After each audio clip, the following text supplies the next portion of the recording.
नमस्ते दोस्तों, मैं हूं प्रदीप कुमार। आप देख रहे हैं डिजिटल मार्केट। वीडियो शुरू करने से पहले बता दूं, ये वीडियो एक एजुकेशनल पर्पस के लिए है। अगर आप स्टॉक मार्केट में कोई भी फाइनेंशियल इन्वेस्टमेंट करते हो तो अपने फाइनेंशियल एडवाइजर से सलाह जरूर लें या फिर अपनी सोच समझ के साथ ही स्टॉक मार्केट में इन्वेस्टमेंट करें। अगर आपको स्टॉक मार्केट में कोई भी फाइनेंशियल लॉस होता है तो उसके लिए ये वीडियो रिस्पॉन्सिबल नहीं रहेगी। तो चलो दोस्तों, वीडियो शुरू करते हैं।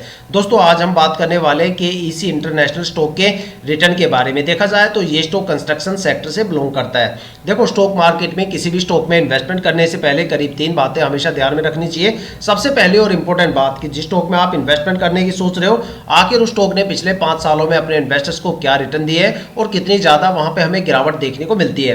दूसरी सबसे इंपॉर्टेंट बात कि जिस स्टॉक में आप इन्वेस्टमेंट करने की सोच रहे हो, आखिर क्या वो स्टॉक शॉर्ट टर्म में ज्यादा प्रॉफिटेबल है या फिर वो स्टॉक लॉन्ग टर्म में ज्यादा प्रॉफिटेबल है। और तीसरी सबसे इंपॉर्टेंट बात कि जिस स्टॉक में आप इन्वेस्टमेंट करने की सोच रहे हो, आखिर उस स्टॉक में शॉर्ट टर्म और लॉन्ग टर्म में आखिर कितने कितने टाइम ड्यूरेशन की होल्डिंग करने पे आखिर हमें उस स्टॉक से कितना रिटर्न या फिर लॉस देखने को मिलता है। और यही तीनों बातें आज हम इस वीडियो में डिस्कस करने वाले हैं KEC इंटरनेशनल स्टॉक को लेके।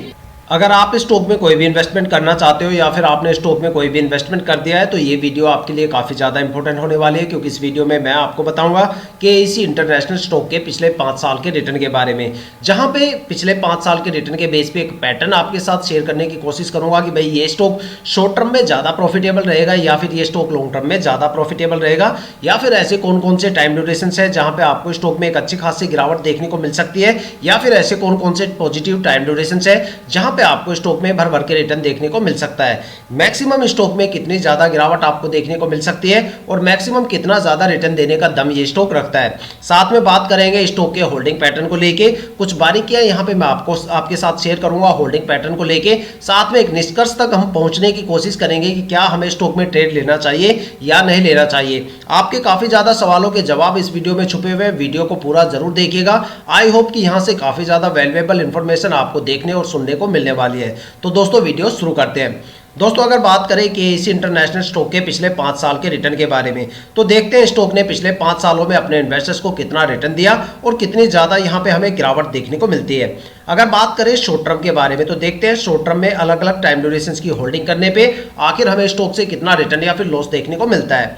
अगर स्टॉक में 1 वीक की होल्डिंग की बात करें तो एक हफ्ते में स्टॉक में 3.25% से ज्यादा की गिरावट देखने को मिली। और अगर स्टॉक में 1 मंथ की होल्डिंग की बात करें तो एक महीने में स्टॉक ने करीब 17% से ज्यादा की गिरावट दर्ज की है। और अगर स्टॉक में 3 महीने की होल्डिंग की बात करें तो 3 महीने में स्टॉक ने 3.5% से ज्यादा की गिरावट दर्ज की है।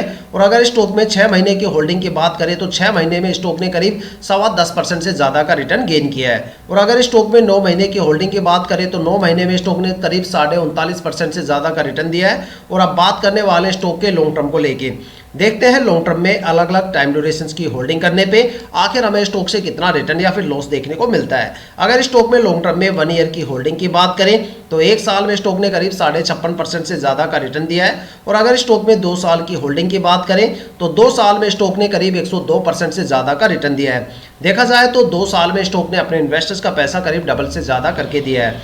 और अगर स्टॉक में 3 साल की होल्डिंग की बात करें तो 3 साल में स्टॉक ने करीब 93% से ज्यादा का रिटर्न दिया है। और अगर स्टॉक में 4 साल की होल्डिंग की बात करें तो 4 साल में स्टॉक ने करीब 183% का एक अच्छा खासा रिटर्न दिया है। देखा जाए तो 4 साल में स्टॉक ने यहाँ पे अपने इन्वेस्टर्स का पैसा 1.5 गुना से ज्यादा करके दिया है। और अगर स्टॉक में 5 साल की होल्डिंग की बात करें तो 5 साल में स्टॉक ने करीब 196% से ज्यादा का रिटर्न दिया है। देखा जाए तो 5 साल में स्टॉक ने अपने इन्वेस्टर्स का पैसा करीब 1.5 या 2 गुना के करीब करके दिया है। अगर एक कंक्लूजन निकाल के देखा जाए तो ये स्टॉक शॉर्ट टर्म में भी काफी ज्यादा प्रॉफिटेबल है। और अगर बात करें लॉन्ग टर्म के बारे में तो लॉन्ग टर्म में भी ये स्टॉक काफी ज्यादा प्रॉफिटेबल है। अगर शॉर्ट टर्म के सबसे बेस्ट टाइम ड्यूरेशन की बात करें तो यहाँ पे 9 मंथ का टाइम ड्यूरेशन है, जहां पे 9 महीने में स्टॉक ने करीब 39.5% से ज्यादा का रिटर्न दिया है। और अगर बात करें लॉन्ग टर्म के बारे में तो लॉन्ग टर्म का यहाँ पे सबसे बेस्ट टाइम ड्यूरेशन 5 साल की टाइम ड्यूरेशन है, जहां पे 5 साल की होल्डिंग में स्टॉक ने करीब अपने इन्वेस्टर्स को 196% से ज्यादा का रिटर्न दिया है। देखा जाए तो 5 साल में स्टॉक ने अपने इन्वेस्टर्स का पैसा करीब 1.5 से 2 गुना के करीब करके दिया है। अगर देखा जाए तो स्टॉक में हमें कुछ नेगेटिव टाइम ड्यूरेशंस भी देखने को मिलते हैं, जहां पे एक अच्छी खासी हमें गिरावट स्टॉक में देखने को मिलती है। देखा जाए तो मार्केट में इस टाइम काफी ज्यादा गिरावट का माहौल बना हुआ है। पिछले 6 और 7 महीनों में मार्केट में काफी ज्यादा गिरावट हमें देखने को मिली है।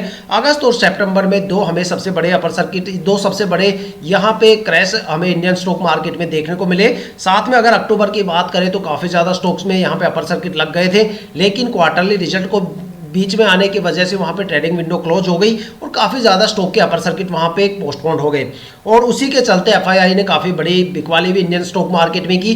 तो ये काफ़ी ज़्यादा रीजन थे मार्केट में गिरावट के। लेकिन अगर रिसेंटली मार्केट की अगर अपडेट देखी जाए तो यहाँ पे सेंसेक्स 85,500 से गिर के 76,500 के करीब आके खड़ा हो गया है। देखा जाए तो पिछले एक महीने में मार्केट में काफ़ी ज़्यादा गिरावट हुई है और उसका गिरावट का सीधा सीधा असर हमें स्टॉक में देखने को मिल रहा है। स्टॉक में करीब 17.25% के करीब एक अच्छी खासी गिरावट भी स्टॉक ने दर्ज की है। लेकिन अगर आज से 6-7 महीने पहले की बात करें, जब अगस्त और सितंबर में इंडियन स्टॉक मार्केट में दो सबसे बड़े क्रैश आए थे, वो टाइम ड्यूरेशन यहाँ पे करीब रहा होगा 6 या 7 महीने के आसपास का। अगर वो टाइम ड्यूरेशन स्टॉक में अगर कंपेयर करके देखा जाए तो यहाँ पे उस स्टॉक में कोई भी खास गिरावट हमें देखने को नहीं मिलती, बल्कि एक पॉजिटिव मोमेंटम के साथ स्टॉक ने उस गिरावट को रोक के रखा, साथ में एक अच्छा खासा यहाँ पे रिटर्न भी अपने इन्वेस्टर्स को दिया। देखा जाए तो ये काफ़ी बड़ी चीज़ होती है किसी भी स्टॉक के बारे में कि भाई मार्केट में अगर कोई क्रैश या गिरावट आ जाए और उस टाइम कोई भी स्टॉक अपने आप को हैंडल कर ले और एक पॉजिटिव मोमेंटम के साथ साथ अगर वो रिटर्न भी दे दे तो वो काफी ज्यादा बड़ी बात होती है। इससे पता चलता है कि भाई उस स्टॉक के अंदर गिरावट से अपने आप को रोकने की काफी ज्यादा क्षमता होती है। और अगर रिटर्न की बात करें तो लॉन्ग टर्म में स्टॉक में लगातार हमें रिटर्न देखने को मिल रहे हैं। देखा जाए तो पिछले एक महीने में मार्केट में सेंसेक्स ने अपनी सबसे लोअर वैल्यू को टच किया है, जिसकी वजह से मार्केट में एक अच्छी खासी गिरावट का माहौल बन गया। काफी स्टॉक ऐसे हैं जहां पे प्रमोटर पूरी तरह से सोल्ड आउट करके निकल चुके हैं और काफी ज्यादा स्टॉक ऐसे हैं जहां पे गिरावट का जो लगातार गिरावट हो रही है, वो गिरावट से जूझ रहे हैं, वहां पे गिरावट रुकने का नाम नहीं ले रही। और ऐसे माहौल में स्टॉक में मात्र हमें 17.25% के करीब एक माइनस की गिरावट हमें देखने को मिलती है। तो देखा जाए तो ये गिरावट कुछ भी नहीं है मार्केट की गिरावट को अगर देखते हुए देखा जाए तो। और काफी ज्यादा स्टॉक्स में जो यहाँ पे इस कदर गिरावट हो रही है उसके साथ अगर स्टॉक को कंपेयर किया जाए तो ये गिरावट स्टॉक में कुछ ज्यादा बड़ी गिरावट नहीं है। तो देखा जाए तो दोस्तों आप स्टॉक में किसी भी टाइम ड्यूरेशन में एंट्री ले सकते हो, लेकिन एग्जिट करते टाइम मैं आपको यही सजेस्ट करूंगा कि भाई चाहे वो शॉर्ट टर्म हो या लॉन्ग टर्म हो, आप स्टॉक में जितने लंबे टाइम ड्यूरेशन के बाद एग्जिट करोगे उतना अच्छा खासा भर भर के रिटर्न आपको स्टॉक से देखने को मिलने वाला है। लेकिन क्या किसी भी स्टॉक के पिछले 5 साल के रिटर्न के बेस पे आप ये डिसीजन ले सकते हो कि क्या हमें स्टॉक में ट्रेड करना चाहिए या नहीं करना चाहिए? तो उसके लिए हमें स्टॉक का होल्डिंग पैटर्न देखने की जरूरत पड़ेगी। देखो, अगर आप किसी भी स्टॉक के पिछले 5 साल के रिटर्न चेक कर लेते हो और उस स्टॉक के होल्डिंग पैटर्न को बारीकी से समझ जाते हो तो समझ लो आपने उस स्टॉक की कम से कम 60 से लेकर 80% तक जो डीप फंडामेंटल एनालिसिस है वो मात्र चंद मिनट की वीडियो में कर डाली। ठीक है, यहाँ पे मैं आपको बताऊंगा कि भाई होल्डिंग पैटर्न को कैसे चेक किया जाता है और कैसे होल्डिंग पैटर्न होना चाहिए। देखो, किसी भी स्टॉक में इन्वेस्टमेंट करने से पहले वहां पे जो प्रमोटर की होल्डिंग है वो 50% या उससे ज़्यादा होनी चाहिए। अगर किसी भी स्टॉक में प्रमोटर की होल्डिंग 50% से कम हो जाती है तो समझ लो कि प्रमोटर अपनी होल्डिंग को जल्दी से रिलीज करने की कोशिश करेगा, जहां पे आने वाले टाइम में स्टॉक में स्ट्रेस लेवल काफ़ी ज़्यादा बढ़ जाएगा और स्टॉक के रिटर्न काफ़ी ज़्यादा गिर जाएंगे। लेकिन अगर किसी भी स्टॉक के अंदर प्रमोटर की होल्डिंग 70%, 80 या 90% या इससे ज़्यादा होती है तो वो स्टॉक या तो मल्टीबैगर बन जाता है या फिर वो स्टॉक लंबे टाइम तक एक अच्छा खासा रिटर्न देता है। क्योंकि जो डीआईआई और प्रमोटर होते हैं वो सबसे ज्यादा ट्रस्टवर्दी इन्वेस्टर्स होते हैं जो कंपनी के साथ लंबे टाइम तक रुकते हैं और अपनी होल्डिंग को धीरे धीरे करके रिलीज करते हैं। लेकिन दो ऐसे इन्वेस्टर्स की भी कैटेगरी होती है स्टॉक मार्केट में जो सबसे ज्यादा पैनिक इन्वेस्टर्स होते हैं। आपको लग रहा होगा कि भाई पब्लिक इन्वेस्टर सबसे ज्यादा पैनिक होते हैं, तो फिर आपको अपनी जो होल्डिंग पैटर्न को देखने की जो एनालिसिस है उसको थोड़ा सा इंप्रूव करना पड़ेगा। देखो, जो सबसे ज्यादा पैनिक इन्वेस्टर्स होते हैं स्टॉक मार्केट में वो एफआईआई होता है। एफआईआई का मतलब होता है फॉरेन इंस्टीट्यूशनल इन्वेस्टर्स। वो इन्वेस्टर्स जो ग्लोबल मार्केट में भी इन्वेस्टमेंट करते हैं वो हमेशा पब्लिक इन्वेस्टर्स से 2 कदम आगे चलते हैं। जब उनको पता चलता है कि भाई ग्लोबल मार्केट में गिरावट होने वाली है या फिर वहां पे गिरावट शुरू हो गई है तो वो यहाँ पे सबसे पहले बिकवाली करते हुए नजर आते हैं। जब वो बिकवाली करके निकल जाते हैं तब पब्लिक इन्वेस्टर्स को समझ में आता है कि भाई मार्केट में कोई बड़ी गिरावट जन्म लेने वाली है। इसलिए हमेशा कहा जाता है कि भाई जिस स्टॉक के अंदर एफआईआई की होल्डिंग ज्यादा रहती है वहां पे या तो आपको बड़े लेवल पे फ्लक्चुएशन देखने को मिलता है या फिर आने वाले टाइम में उस स्टॉक में आपको एक बड़ी गिरावट देखने को मिलती है। इसलिए हमेशा किसी भी स्टॉक में इन्वेस्टमेंट करने से पहले वहां पे प्रमोटर की होल्डिंग 50% या उससे ज्यादा होनी चाहिए और एफआईआई की होल्डिंग कम से कम होनी चाहिए। ऐसे स्टॉक से आप एक अच्छा खासा रिटर्न कम टाइम में मार्केट से लेके जा सकते हो। तो दोस्तों, अब देखते हैं स्टॉक के होल्डिंग पैटर्न क्या बोलता है।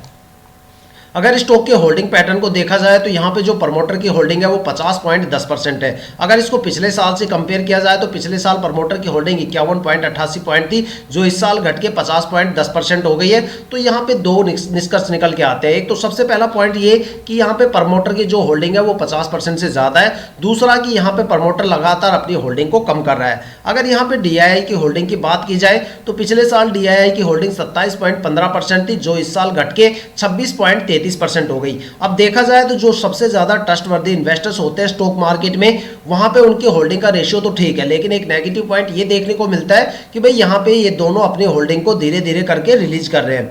अगर यहाँ पे स्टॉक मार्केट में जो सबसे ज्यादा पैनिक इन्वेस्टर्स की कैटेगरी होती है, अगर उन पे नजर डाली जाए तो FII की अगर होल्डिंग की बात करें तो पिछले साल FII की होल्डिंग 11.25% थी, जो क्वार्टर टू क्वार्टर यहाँ पे एक अच्छा फ्लक्चुएशन देते हुए 13.60% के करीब आके खड़ी हो गई है, मतलब 13.5% से ज़्यादा हो गई है। और अगर यहाँ पे पब्लिक इन्वेस्टर्स की होल्डिंग की बात करें तो पिछले साल 7.43% थी, जो इस साल हो गई है 7.58%।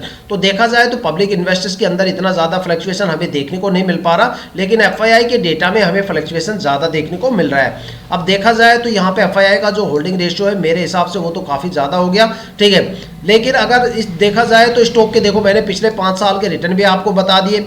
स्टॉक का जो होल्डिंग पैटर्न है वो कैसा होना चाहिए, कैसे हम होल्डिंग पैटर्न को चेक करें, वो तरीका भी मैंने आपको बता दिया। डेटा आपके सामने है, पिछले साल का डेटा भी मैंने आपको दिखा दिया, कंपेयर वगैरह आपको करवा के दिखा दिया। अब डिसीजन आपका है कि भाई क्या आपको स्टॉक में ट्रेड लेना चाहिए या नहीं लेना चाहिए। साथ में कमेंट करके हमें बताइए कि भाई क्या स्टॉक में ट्रेड लेना चाहिए या नहीं लेना चाहिए। तो दोस्तों अगर ये थी अब तक की सबसे latest information KEC international stock के पिछले 5 साल के रिटर्न के बारे में, साथ में इसके होल्डिंग पैटर्न को लेके। अगर आपके माइंड में कोई भी ऐसा स्टॉक है जिसमें आप इन्वेस्टमेंट करने की सोच रहे हो, या फिर आपने स्टॉक में इन्वेस्टमेंट कर दिया है और आपको स्टॉक के रिटर्न या होल्डिंग पैटर्न के बारे में बिल्कुल नहीं पता, तो आप हमें कमेंट करके अपने स्टॉक का नाम बताइए। हम आने वाली वीडियो में आपके स्टॉक को जरूर कवर करेंगे। अगर आप इस वीडियो या चैनल पर नए हो तो चैनल को सब्सक्राइब जरूर कीजिएगा, ताकि हम जितने भी डीपली एनालिसिस करके आप लोगों के लिए वीडियो लेके आते हैं उसकी नोटिफिकेशन आप तक सबसे पहले पहुंचे, ताकि आप स्टॉक मार्केट के हर पहलू से रूबरू रहें, अपने आप को अपडेट और अपग्रेड करते रहें। इसी के साथ ये वीडियो समाप्त करते हैं, मिलते हैं नेक्स्ट वीडियो के साथ।